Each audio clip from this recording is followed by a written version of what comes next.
Excellent. Oh, come on.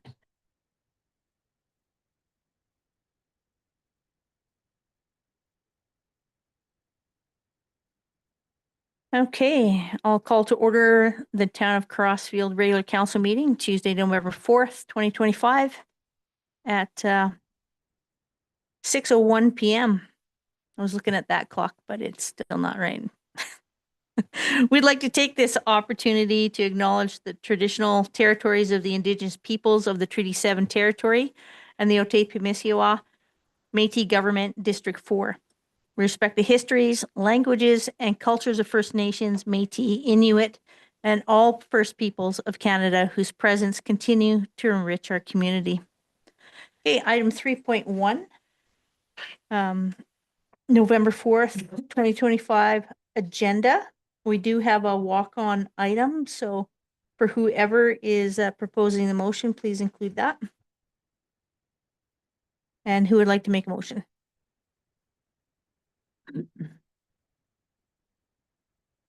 Anyone can do it, or I can assign it. Sure. Councillor Knight.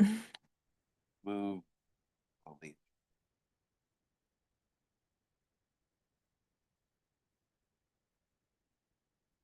I move that the agenda November 4th, 2025 be amended with the additional items of 5.4 Alberta Municipalities Convention under actions and decisions 5.5 Crossfield and District Recreational Board funding increase request and 8.1 Alberta Municipalities resolution under correspondence. Okay. Any questions? All in favor? Aye. That's motion carried.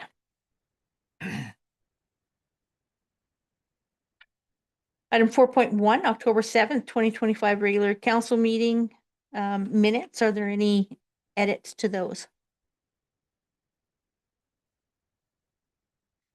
And October 28th, 2025 organizational council meeting. Are there any edits? And if there's no edits, who would like to make the motion? Through the chair. Councillor Knight. I move that the minutes of the October 7th, 2025 regular council meetings and the October 28th, 2025 council organization meetings be accepted as presented. Okay, all in favor? Aye. Motion carried. Item 5.1, actions and decisions, Crossfield District Recreation Board appointment, Russ Nash, Director of Community Services and Protective Services.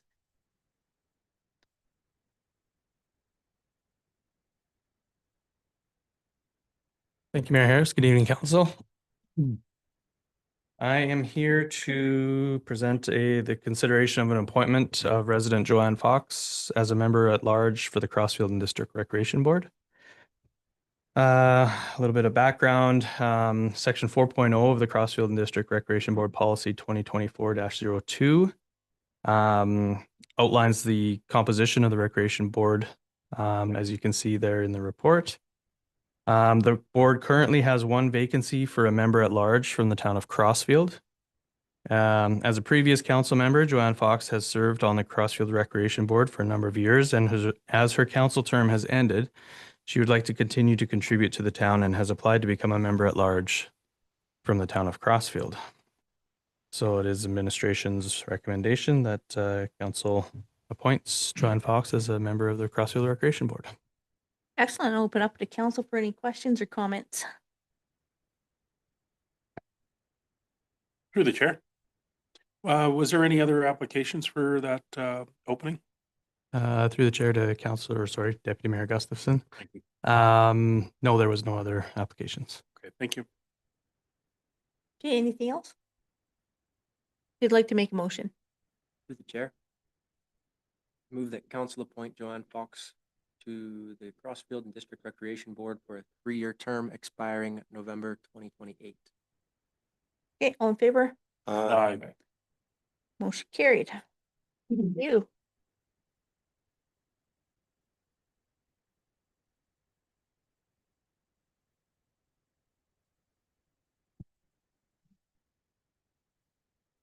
Then item 5.2, Municipal Planning Commission Board appointments, Manager Lindsay Nash. Good evening, Council. The purpose of this item is for council to consider the appointment of Joanne Fox as a public at-large member on the Municipal Planning Commission.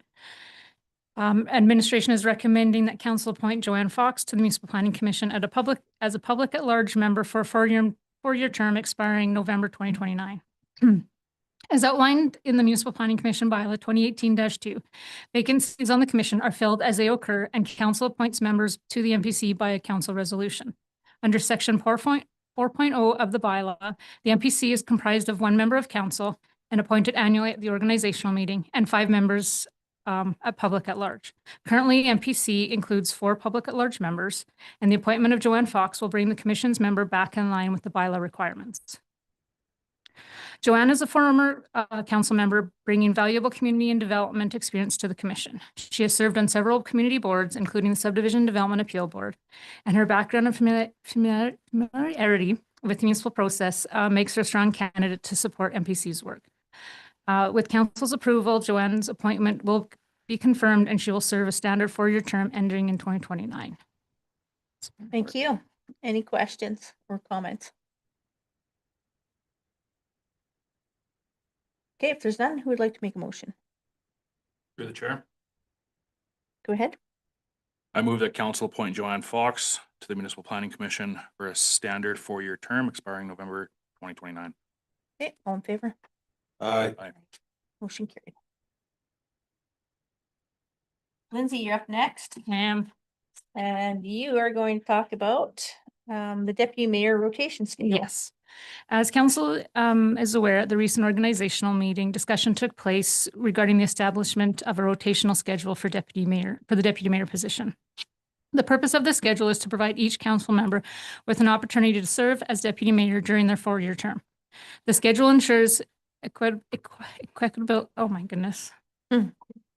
Equality, opportunity for all council members to assume the role, promoting shared leadership and broadening experience across council. Administration has provided an 8-month term schedule for council's consideration, and if council approves the schedule, administration is recommending that council approve the deputy mayor rotational schedule as presented, ensuring all council members have the opportunity to serve in this capacity over the course of their 4-year council term. Excellent. Any questions or comments on that one?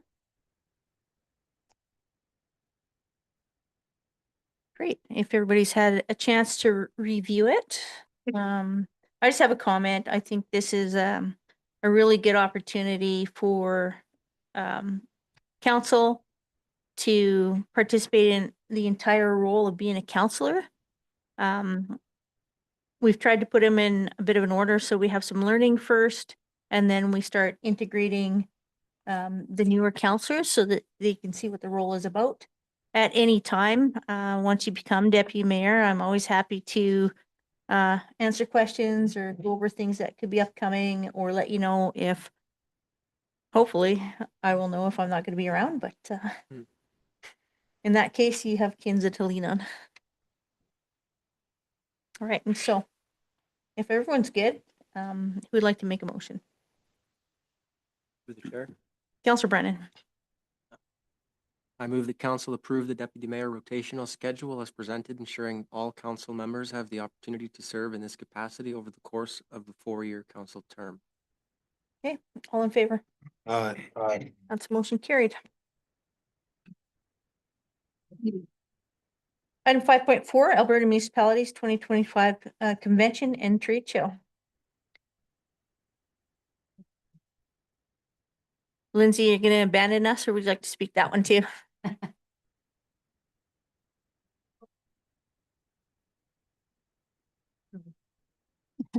As outlined within the council remuneration policy, a council motion is required for council to attend any conventions or seminars. So administration is recommending that council make a motion to allow council to attend the 2025 Alberta Munis Convention. Sounds good. I think the only iffy part is Councillor Nielsen on there attending a post-convention elected official education. All right. Any comments or questions? Who would like to make a motion? Through the chair, Deputy Mayor. I'll move that council approve the attendance and travel for all council members to attend the Alberta Municipal 2025 Convention and the trade show in Calgary from November 12th to November 14th, with Councillor Nielsen attending the post-convention elected official education program on November the 14th and 15th as budgeted. All right, all in favor? Aye. That's motion carried. And thanks for attending and training. All right, it will be good, yeah. We have item 5.5. It's a walk-on item, Crossfield and District Recreation Board funding increase request. We'll have Director Russ Nash.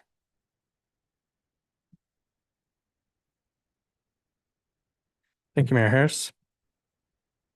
So the purpose of this report is to bring forward a consideration to council to increase funding for the Recreation Board by an amount of $10,000 in the 2026 operating budget. This would bring it to a total of $40,000 versus 30. Some background information, as noted before, we do have a policy in place, Crossfield District Recreation Board Policy number 2024-02, which is in place to establish the Recreation Board and to provide guidance on their roles and responsibilities. Purpose of the Crossfield District Recreation Board is to promote quality of life by encouraging and sustaining growth in recreation and cultural facilities, activities, projects, and programs that meet the needs of all members of the community. The board meets a minimum of twice a year in the spring and the fall to review applications and fund local nonprofit recreational and cultural-based groups to help support their activities and programming. The Recreation Board receives its funds from the town's operating budget as well as through a cost-sharing agreement with Rocky View County. Each municipality allocates $30,000 per year for a total of $60,000 that the board uses to support our local groups on an annual basis. At the March 31st, 2025 Recreation Board meeting, a motion was made to request an additional $10,000 from each of the town of Crossfield and Rocky View County, increasing the total amount of funding available to $80,000. Some of the reasoning for this request included the funding amounts from the town and the county have remained the same at $30,000 each for the past several years, while costs incurred by groups for supplies and programming have steadily increased. Our local groups will also continue to grow alongside the community, and additional groups will also be formed as our community continues to grow. An example of this is something like the pickleball group, who has recently formed over the last 2 to 3 years. So, unfortunately, administration missed incorporating this request into the first draft of the 2026 operating budget. However, we wanted to ensure that council has the opportunity to consider it. Administration is also following up with Rocky View County on this request and will provide feedback to council once we have some information back from them. So as such, at this time, administration would like council to be able to consider this request and defer it to include it in the budget deliberations that are taking place on November 19th and 20th, 2025. That's my report. I'm here to answer questions if you have any. Thank you. Any questions for Director Nash? Through the chair. This is only local funds. It will stay locally for just the groups in Crossfield. Yeah, through the chair to Councillor Nielsen, that is correct. It's for our local groups. Okay. They will, some of our local groups also encompass some of the surrounding rural neighbors, which is why we also get money from the county to help support that. Thank you. Yeah, and just, I sat on the rec board for the past 4 years, and over those 4 years, we saw an increase ask. So we were typically oversubscribed for the money that we had for the asks that we had to choose from. So at times, like a lot of the groups didn't get the amount that they asked for, and some groups just didn't get anything. So this is just kind of a way of making a correction to make sure that we can ensure that groups do get some funding so that we have the great programming that's done by our not-for-profit groups in town. Okay, any questions? All right, who'd like to make a motion? Through the chair. Councillor Knight. I move that council defer consideration of the Crossfield and District Recreation Board's request for $10,000 increase through the 2026 operating budget to the budget deliberation scheduled for November 19th and 20th, 2025. All in favor? Aye. Yeah, Motion carried. Thank you.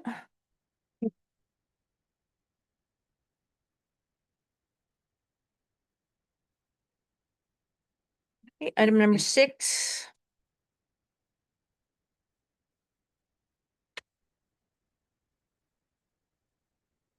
Counselor's business.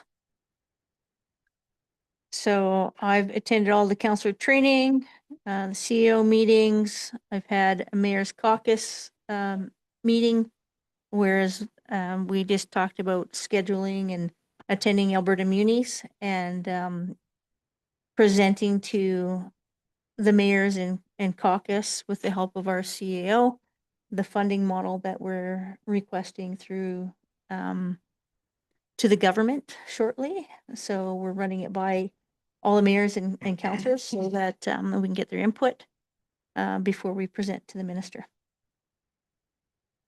And I also had a couple of interactions just with some of our residents and a couple of businesses. Deputy Mayor. Through the chair. Again, I had attended all the required training prior to this first council meeting. Unfortunately, last night for the rec board meeting, I was unable to attend at very last minute due to some work commitments. As well, I had met with a couple of business owners requesting some road issues that have come to light that I'll be trying to bring back to a council meeting in the future. Great. And then if we can just request that it be sent to administration first before it comes to the meeting so that they can be prepared. Absolutely. Great. Thank you. Counselor Benson.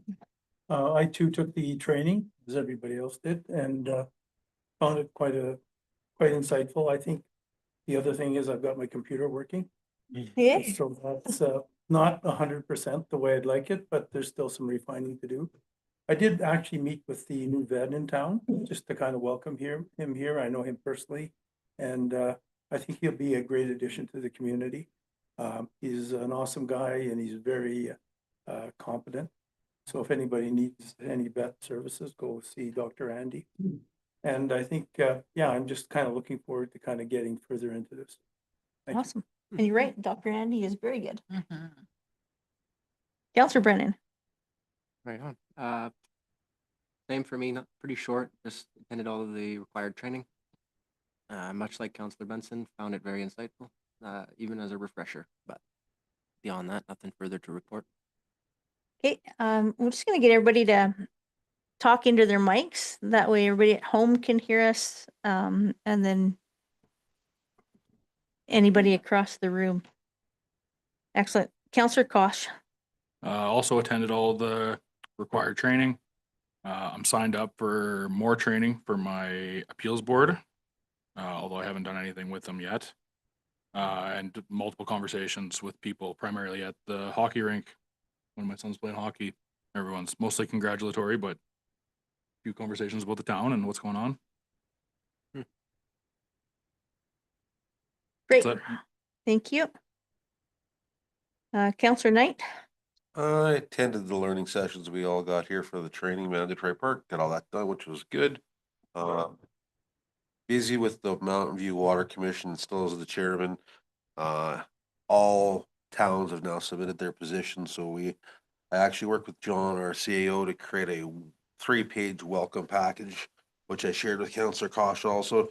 Just a little bit better feel when we do the handoff, maybe one day we'll have a 1 or 2 hour training before we actually have our first meeting on the 21st. So just trying to get some of the people that are joining the Water Commission, because it'll be 3 existing people and 4 new people in our towns.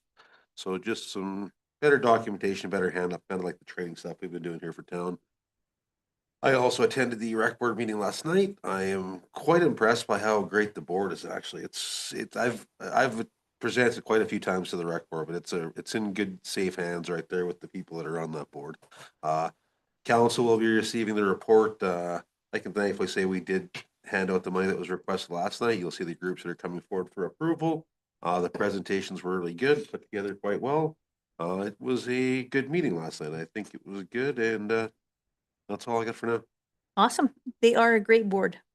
Yeah. Yeah, for sure. Counselor Nielsen. Can I just say thank you to everybody for helping us out, teaching us everything. I am learning so much and I'm so appreciative of it. I love learning everything. So this experience so far is amazing and I love it. And you guys have all been really great. I haven't had any meetings yet, but I did do my disaster management training. Woo. So online, I did that last Kids that night. gets to buy you lunch. Yeah. So yeah, I'm learning lots and I'm enjoying it so far. Thank you. Good job for being first. Love it. Awesome. Who can make a motion? Through the chair. Counselor Brennan, speak into your mic and I'll accept your motion. Through the chair.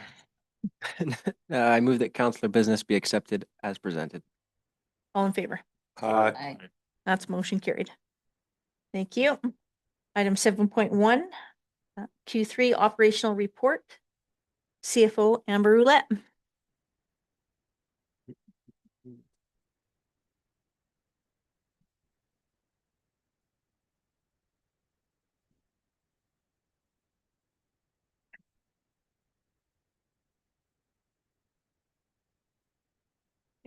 Thanks, Lindsay.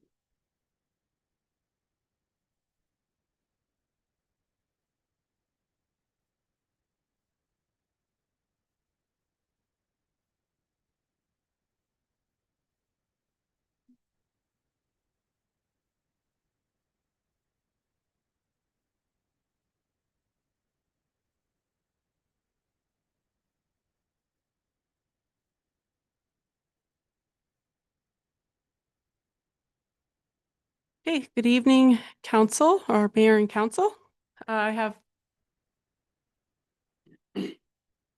sorry. Patty's debut. Is that what you're saying?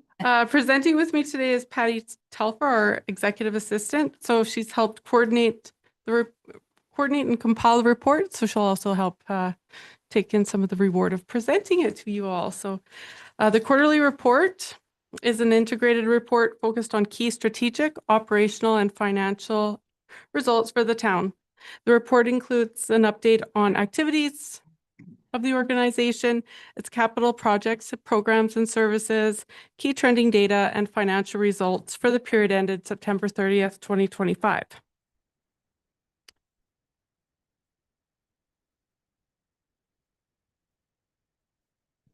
Administration has prepared the attached 2025 third quarter corporate report to update council and the community on the key activities of the organization. The report also provides financial highlights for the quarter and includes information such as capital project highlights and procurement activities, along with operating variance reporting. Details on debt and reserve balances, investment activity, as well as mayor and council expenditures have also been included for additional financial context. The report is prepared to support transparency in municipal operations and financial reporting. Excuse me. I'm going to turn it over to Patty for a minute here. Just one sec. Good evening, Mayor and councillors. The Q3 activity highlights showcase key trends in permitting, social needs, emergency and productive services, customer engagement, and facility and amenity usage. Development activity in the Q3 2025 slowed compared to 2024, where permits declined by 40% and new home starts decreased by 70%. This is mainly due to the limited residential land availability. Building permit volumes were steady, but construction value fell by over half, indicating smaller projects. Safety code permit activity remained strong, resulting in a 21% increase in total fee revenue. Social needs trends in the third quarter showed that food bank usage was up 10%. Excuse me, where from 2024, 83 households accessed food hampers and an additional 20 households receiving supplemental top-up throughout the quarter. Participation in social preventative programs increased by 192% year over year, with 231 families and 728 youth engaged over the third quarter, reflecting strong community interests and successful programming. Fire department response calls fell 30% compared to 2024, and medical calls remained the most frequent call type. Local fire calls rose only slightly. Municipal enforcement responded to 52 calls for service. This is a 21% decrease from the same time last year. This decrease is largely due to the full-time peace officer position being filled only partway through the third quarter, at which time a focus on onboarding and training activities reduced operational capacity. Despite this, the department focused on high-priority incidents and proactive community engagement, issuing roughly 2 tickets for every 13 mornings, encouraging and emphasizing voluntary compliance.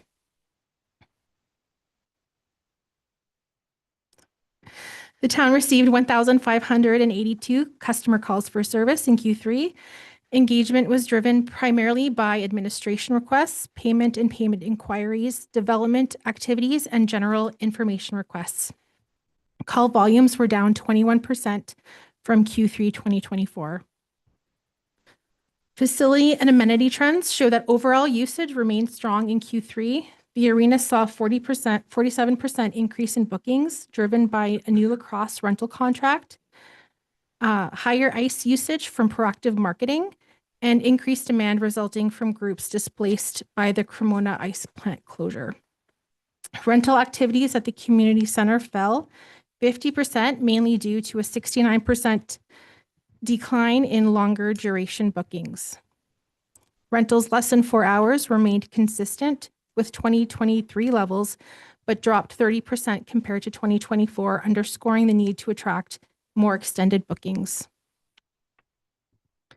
Social media and website statistics are presented for informational purposes and continue to reflect the town has a strong online presence within the community. The town gained 176 new Facebook followers in Q3, along with 35 new YouTube subscribers and 82 new email and newsletter registrants. The next 2 slides will highlight initiatives relating to the 2022-2025 strategic plan and have been included to reflect the work that's underway in these areas.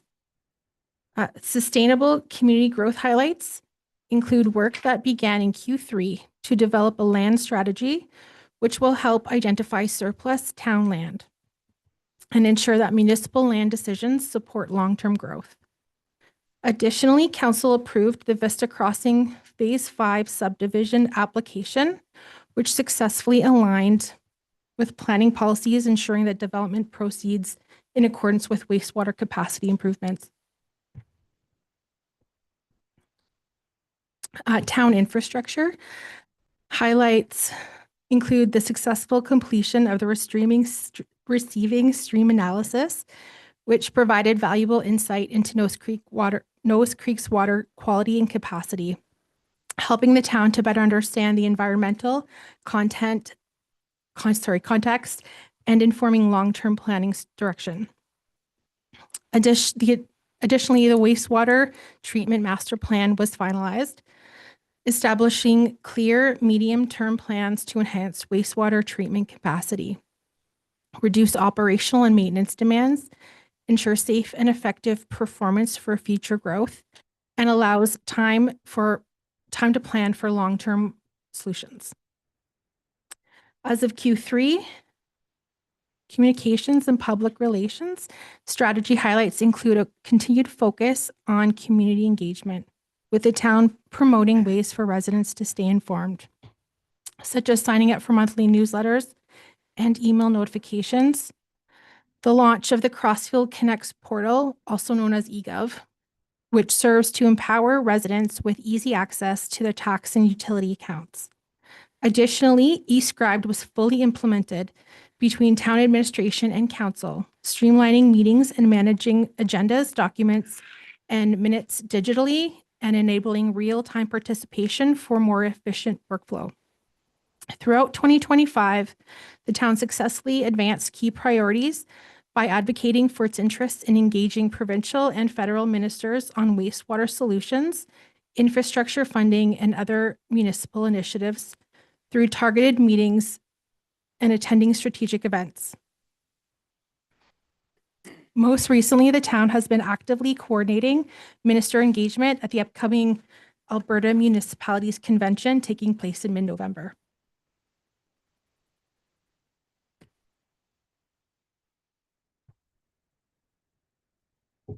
Social development and emergency services in Q3 saw the completion of the community risk assessment, which will serve as a foundation document to guide decisions related to fire protection within the town.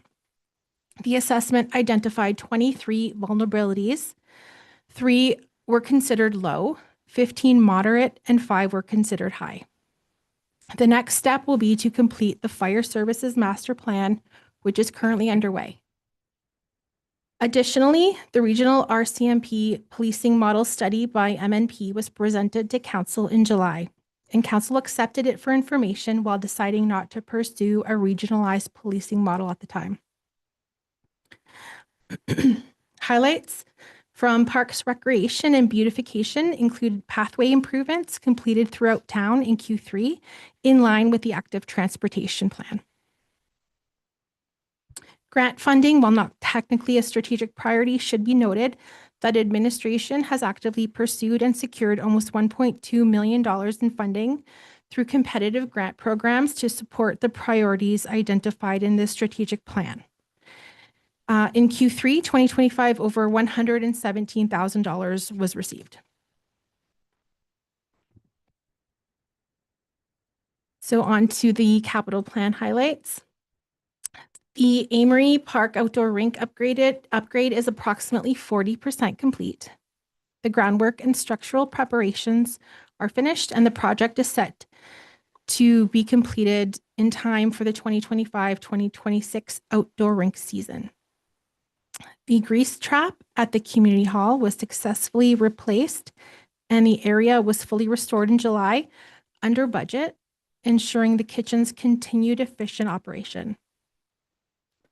The fire service master plan and community risk assessment, about 85% complete, delivered the community risk assessment, identifying key risks and service gaps, with phase 2 set to begin in mid Q4 2025 to ensure fire services meet current and future needs of the town. The town's replacement of fire engine 155 was delivered, fully prepared, and placed into service in early September. Administration continues to explore the best options for the sale of the former apparatus. The new AFFRCS radio system is now 90% operational, and it has replaced the old system with secure province-wide communications with final programming and page rollout expected in November 2025.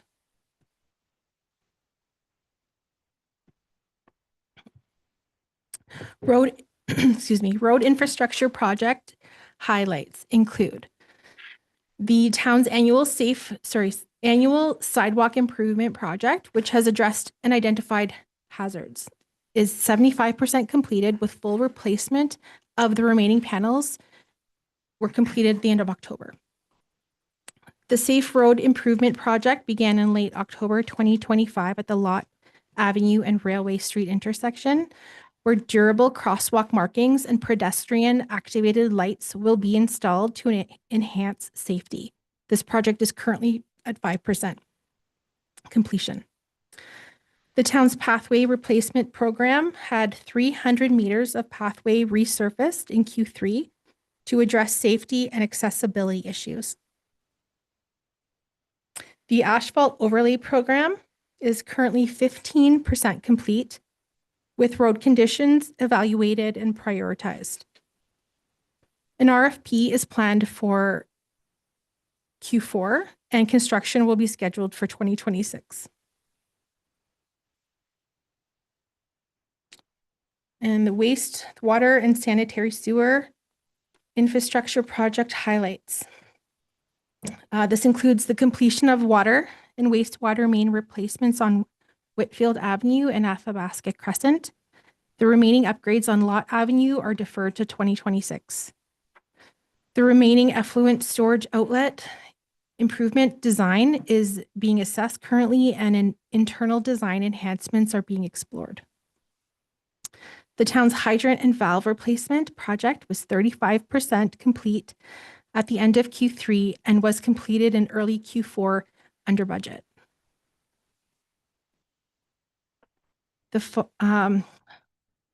So the effluent pond, following detection of Prussian carp in the town's effluent storage cell, the town developed preliminary screening strategies and will continue to work with provincial and federal authorities to monitor and mitigate ecological impacts.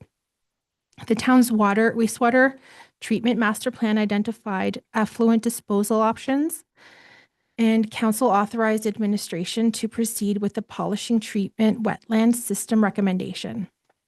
Next steps include geotechnical and groundwater assessments, grant applications, and stakeholder engagement. Issuance of an RFP is planned for Q1 2026. And finally, the town conducted a survey of the wastewater lagoons and found minor to moderate sludge accumulation.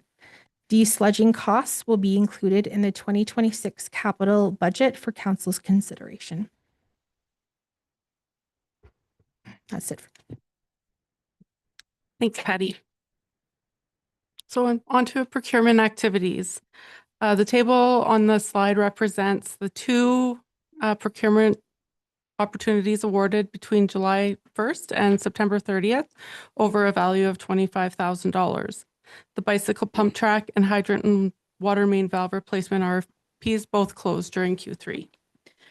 Amber, I just have a question on procurement activities. I wonder if you can just explain a little bit about procurement for municipalities, because it's way different than businesses.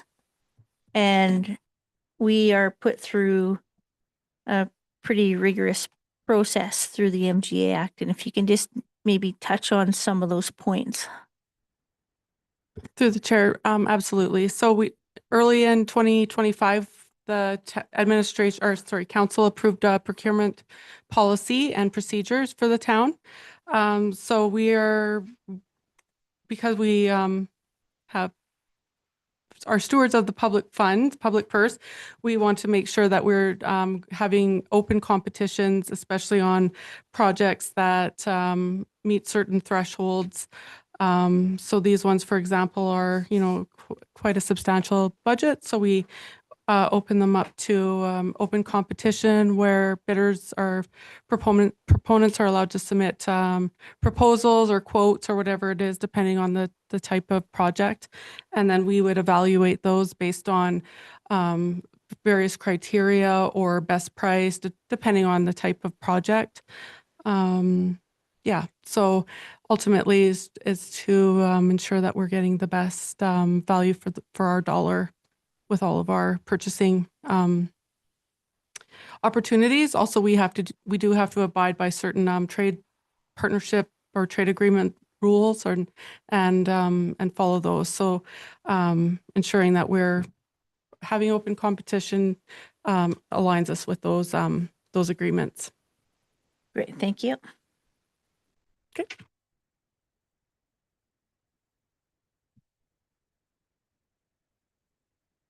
Great. On to financial reporting.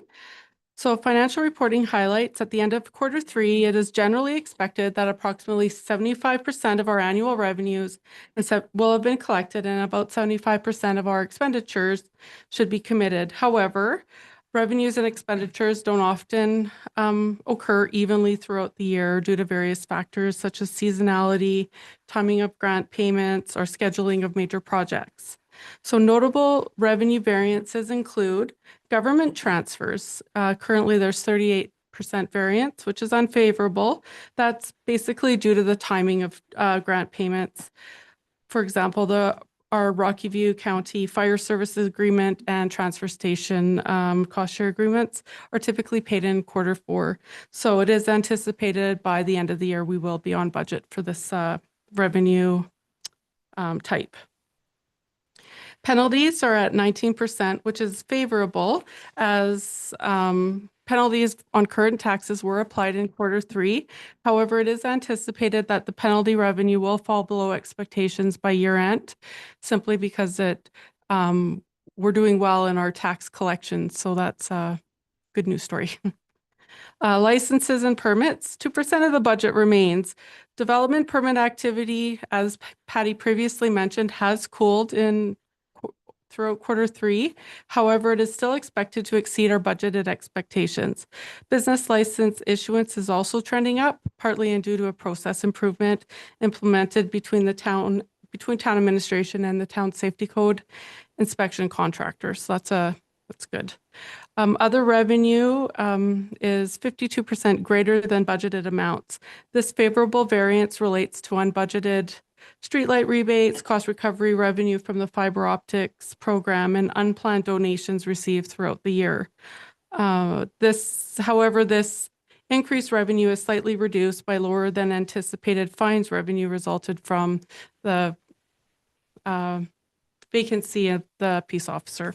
That's one of the items that rolls up into that other revenue segment.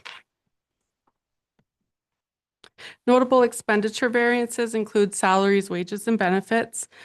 30% of the budget remains, and this is consistent with vacancies that have been previously reported in Q1 and Q2.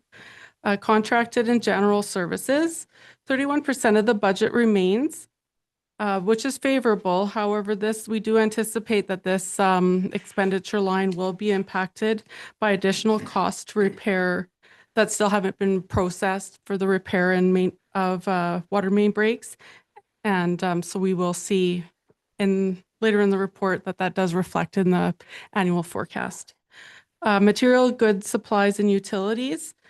Currently, 30% of the budget remains, and this is mostly due to the timing and seasonality of expenditures. Oftentimes, annual maintenance for various equipment is left till later on in the year, and sometimes there's just a little bit of a lag between when that activity happens and when the invoices are processed. Again, this budget will also be impacted by increased costs associated with pumping or effluent discharge this year due to that invasive species. Transfers to local boards, 45% of the budget remains, and that's just due to the timing. The meeting was last night, so obviously we haven't processed that second intake of rec board funding and stuff like that. Bank charges are over budget at Q3, and we will be implementing new practices in 2026 to ensure that we're reducing or controlling those costs a little bit better. So. Okay, good. Through a review of financial performance and operational trends, administration has assessed the likelihood of any material variance from the approved annual operating budget. As of the end of Q3, we project that the year-end surplus will be approximately $324,000. Of the anticipated surplus, $354,000 is attributed to higher than expected revenues. So including some of those things I'd mentioned previous, like receiving grant funding that was not originally budgeted for, or donation revenue, such as the Kraft Hockeyville donation, and higher than expected investment income. Revenue growth is also obviously driven by residential development activity and includes increased water meter sales and utility account connections. The remaining $30,000 approximately is a result of increased expenditures. So those expenditures are largely due to higher costs for water purchases resulting from housing growth, increased industrial water usage, and additional costs associated with the water main break that we experienced in Q2, I believe that was. Contracted services have also been, or maybe it was in Q3, my apologies. Contracted services have also been impacted by the water main break, as I had mentioned previously, as well as unplanned costs associated with the effluent. Just anyways, these expected overages are offset by forecasted savings in salaries consistent with the variances previously reported, and some actual costs coming in lower than budgeted. For example, the Marigold Library and the Rocky View Handy Bus funding requests were slightly under what we had anticipated. Administration will continue to monitor financial performance and revise the forecast as needed should emerging trends provide a clearer outlook for the end of the year. So as far as debt, the town's debt limit is at approximately 43% of the provincial limit. The town's annual debt servicing costs of $856,000 are considerably lower than our provincial limit, and these limits are mandated by the MGA.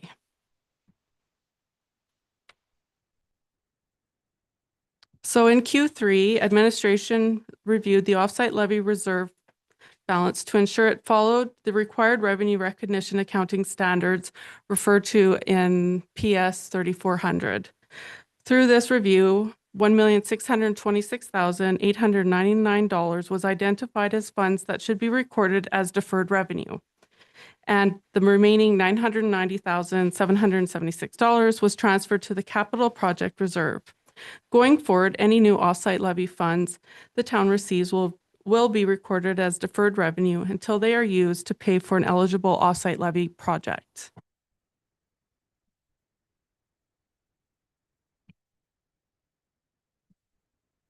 On July 2nd, 2025, Council approved the updated investment policy C303-25, establishing a comprehensive framework for managing the town's financial assets. The policy ensures prudent investment of public funds by prioritizing capital preservation, liquidity, and responsible stewardship. The town has selected CIBC Wood Gundy, Hobson Chalal Advisory Group as its financial investment manager. They were selected based on having the highest evaluated submission. The evaluation was based on the following criteria: investment strategy and policy alignment, qualifications and experience, fee competitiveness and transparency, proposal completeness, detail and presentation, and reporting quality and responsiveness. The next steps are to establish a new investment portfolio in accordance with the town's updated investment policy and approved asset allocation strategy. That is in alignment with the regulations imposed by the MGA. The average rate of return from January to September 2025 is 3.22% under the current high interest savings account investments that we currently have.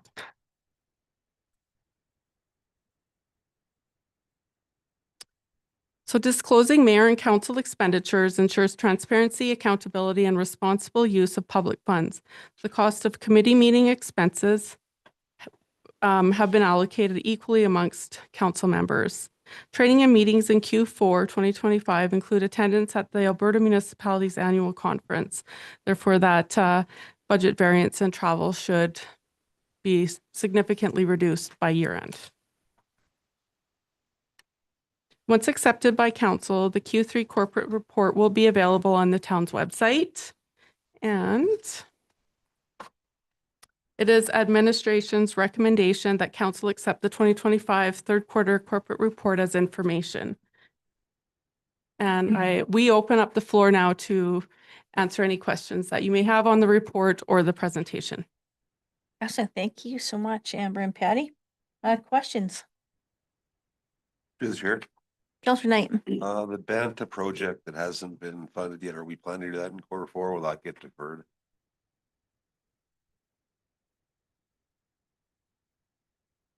I believe through the chair to, I think Director Nash is going to tackle this one.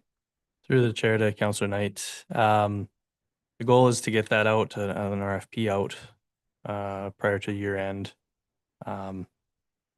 Still working on getting that RFP done. So yes, the goal is to get that RFP out at least to get a consultant or a firm in to help us work with that design. Okay, thank you. Sorry, if I could just add to that a little, we will. likely have to carry some funds forward into 2026 though to carry on with that project. That'll come during budget deliberations, I imagine. Yep. Okay. No. No? Yes? That comes, the carry forward, sorry, to the chair, the carry forwards, I believe, come in a separate report. Separate? From finance, yeah. Thank you. Any other questions? Through the chair. Deputy Mayor? Thanks for the report. Just, and I don't know if this is the correct time to ask this because you're just giving a report, but is there any marketing plans to increase bookings of the hall? You know, I know like we've dropped down a little bit. Can anybody field that one, or you know, any incentives or anything like that to get some revenue back to the hall? And is there, I didn't see a kind of a percentage drop or anything like that of what the hall, or was there any, I guess, reason why the revenue of the hall was dropping? I know it's not a big deal, but it's still something, you know, it's an asset that we try to use as much as possible. Through the chair Director Nash? through the chair to Deputy Mayor Gustafson, I can answer the first part there. We can definitely look at some sort of marketing plan, probably work with front end staff to try and come up with some stuff that we can do to try and encourage some additional rentals of the facility. I'm not entirely sure what the drop in like what the cause, at least right off the top of my head anyway, what the cause of some of those decreases were. I do recall though, looking through the variance reports, that the revenue is on track as far as revenues we've collected. So I'd have to take a better look at what those numbers and how they were derived. I think part of it was you're not getting some of the longer term rentals. That's more of the shorter term ones. And that could impact the budget as well. Correct. To the chair, yes, that's correct. We our like hourly type rentals are consistent. I think we may have dropped off a little bit in some of our rentals for like weddings and Yes. some of those bigger rentals. So Yep. Maybe getting our name out there as people know that it's here. I think we're also seeing a trend too, and I don't know if it's still continuing or getting more, but a lot of people are doing destination weddings. I don't know that the community weddings are as popular anymore as they used to be. So anyway, we can do some more marketing on that end. Yeah. One more question, if I may, Mayor. Mhm. Amber, are you able to provide a little bit of color on in the revenue, the financial reporting highlights in the revenue, where you're saying the favorable unbudgeted Fortis streetlight rebates and then the cost recovery from the fiber optics program? Right. Can you just a little bit of color for, you know, anybody else that's listening on that? So. Through the chair to Deputy Mayor Gustafson, absolutely. Fortis, I might also, we'll see. I'll see how we do. I know that developers generally install new light standards in their communities, and at the end of the day, the town pays for that electricity in perpetuity. So correct me if I'm wrong, but I believe that rebate is basically a little something coming back from Fortis in recognition that you know, we'll be paying for that to electrify those lights for forever. So it's just a little something for new phases of development. Yeah, yeah. Is that kind of okay? Yes. That's kind of what it is. Then the fiber optic. Yeah, I think we had to incur some costs with some, I believe, planning or maybe some third-party design work with that TELUS project. So we were just able to recover those costs by charging back that TELUS or the contractor for that work. So they're just recoveries. Yep. But it just rolls up into that type of revenue. So that's why it appears like an unbudgeted amount. Thank you, Amber. You're welcome. Thank you. Anyone else? This is just because we mentioned the Pete Knight Arena in here. I'm just curious about the loft. And its use.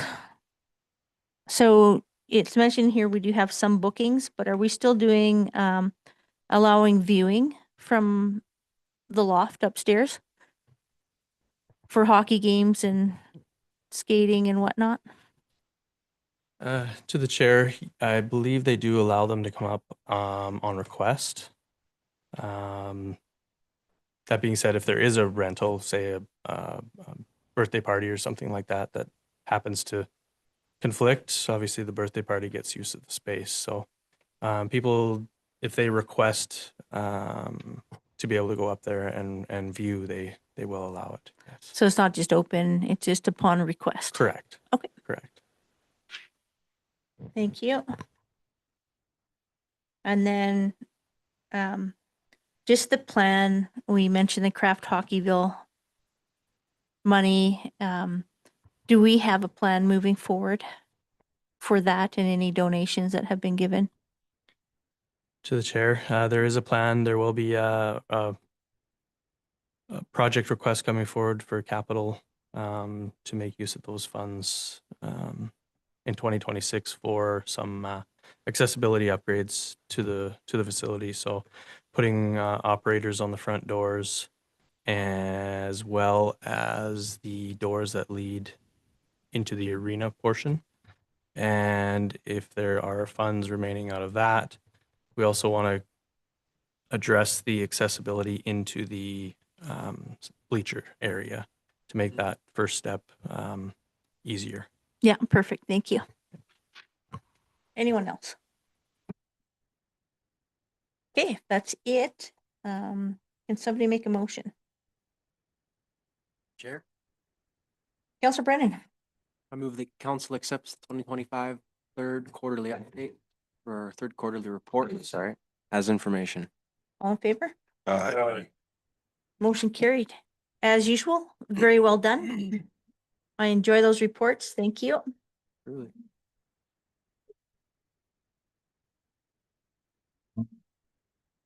Item 7.2, CFO Amber Roulette again with the budget book introduction.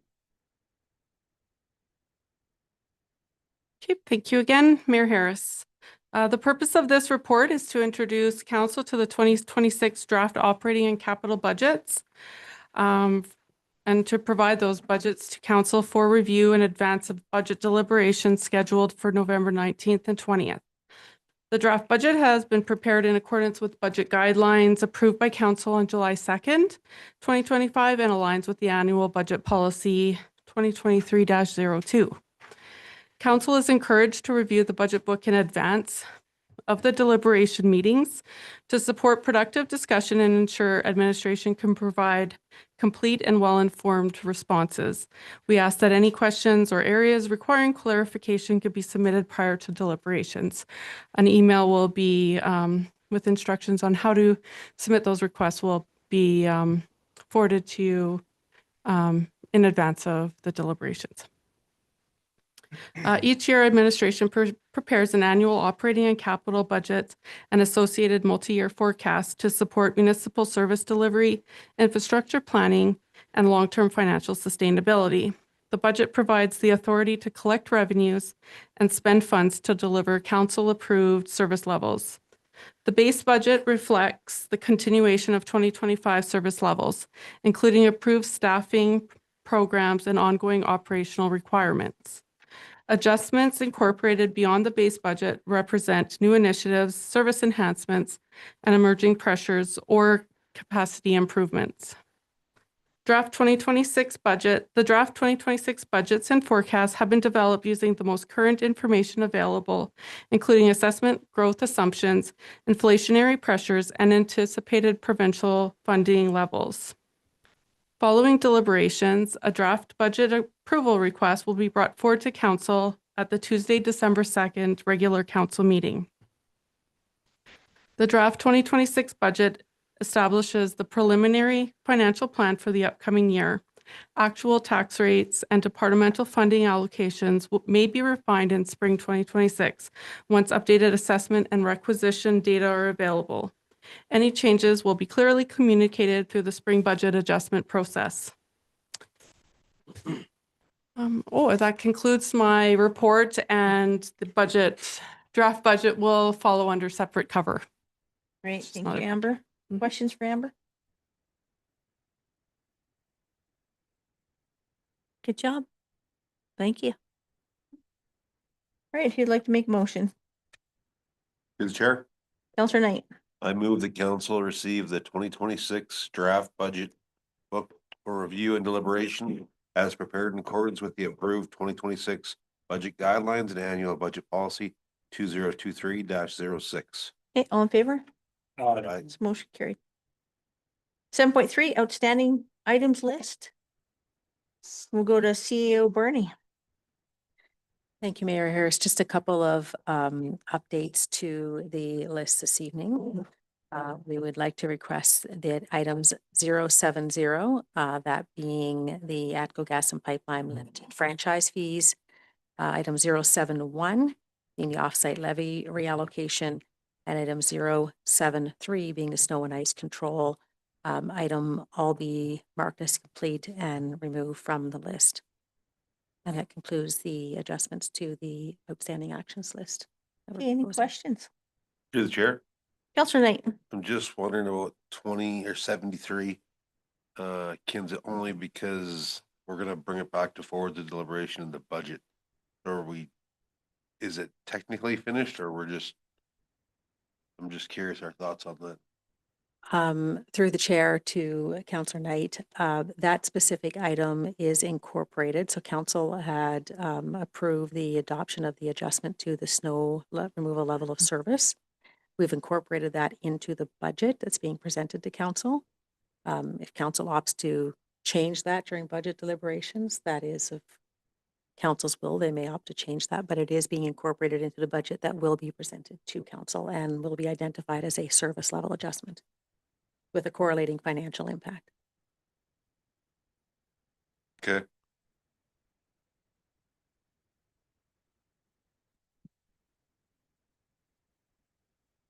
Any other questions? Okay, who would like to make a motion? Through the chair, Counselor Nielsen. I propose that items 070, 071, and 073 be removed from the outstanding items list. All in favor? Aye. That's motion carried. Okay, item 8.1, correspondence, Alberta Municipalities Resolution, increasing funding for Alberta libraries. So basically, this is a request of the libraries to have the province increase funding for libraries. This will be voted on at Alberta municipalities by all mayors and councillors to see if they want Alberta munis to lobby the government for that resolution. Are there any questions? Okay, if there's no questions, who'd like to make a motion? Through the chair, Counselor Knight, I move that items under correspondence be accepted for information. all in favor? Aye. It's motion carried. And it brings us to the last item, which is adjournment. Who'd like to make a motion? Through the chair. Counselor Fosh. I move that the council meeting adjourn at 7:05 PM. Thank you. Just so you know, we don't have to vote on that one.